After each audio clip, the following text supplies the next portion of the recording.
Hello and welcome to another Wilderness Tamed video. This one we're going to be making a simple and easy to install wildlife pond using what you see here, which is this deep plastic tray designed for potting, I guess, and putting pots in for watering. So this is where I propagate the native water plants that I sell on the Wilderness Tamed eBay store. And when I did this and created that sort of shelf with the gravel at one end for the water mint cuttings, I thought to myself, you could probably put a terrapin in there. And then I decided, no, let's make a pond instead. And these are the things you're going to need. Doesn't matter what you use to dig the hole with, could be your teeth or a broken fingernail. There are more important things. And rainwater is obviously better than tap water. And ideally, you get somebody else to do the digging because, you know, life's too short. You'll notice the totally inappropriate footwear for digging with a spade. I did have words, and that was rectified later on, which you'll notice in the video. And also the spade was rubbish. But like I say, it doesn't really matter what you use for digging the hole.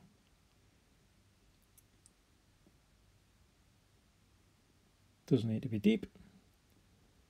And then you get a professional in to finish it off, because the bottom and the sides have to be level. And this is the most important tool for pond installation. Using a spirit level. So many ponds that I've seen, obviously one of these has not been used. Okay, so the gravel it's just coarse grit, or what they call alpine grit. We're not backfilling with the soil. We're not using any special fancy labelled or packaged pond basket compost or anything like that. Totally unnecessary. The plants just need something to keep them stable, and the gravel is as good as anything. It's pretty dusty when it arrives in the bags, so make sure it's well washed and rinsed through, because you don't want the water being cloudy for the next 6 months.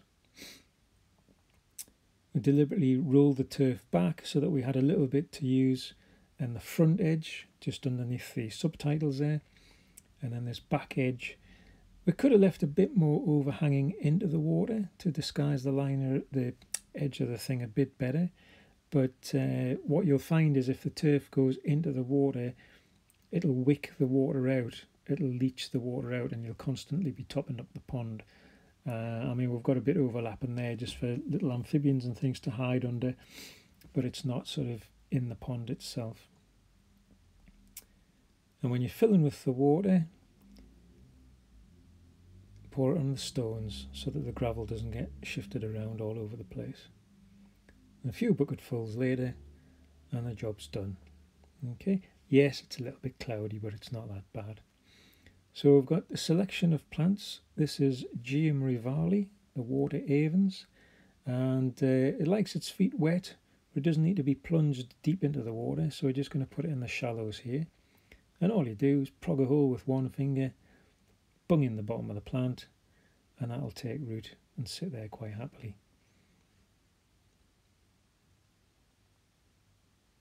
You needn't be that particular with the positioning of the leaves, to be honest.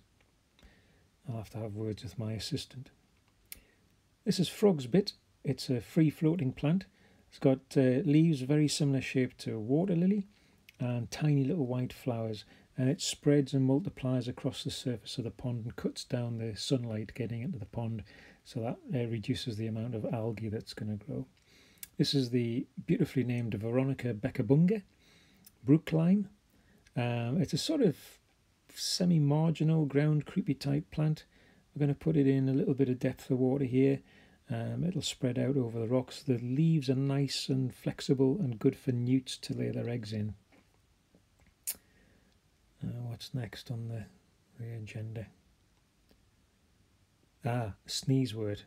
That's a nice marginal. It could happily just as well grow in the turf at the side, but again we're going to put it in just in the shallow edge there.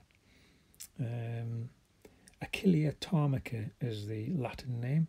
Gets a nice white flower on it. Very good for hoverflies. Water mint, Mentha aquatica. You can plant that pretty much at any depth. It'll send a flower spike up above the water. The flowers are brilliant for pollinating insects, but again the leaves are nice and soft and easy to bend, so female newts can wrap them around their eggs. And it smells nice, and I'm pretty sure you can use it in cooking and making tea with as well. Got a couple more to go. The mint and the Veronica Becca-bunga will spread like mad, so you don't want to be putting too many in, considering the size of the pond.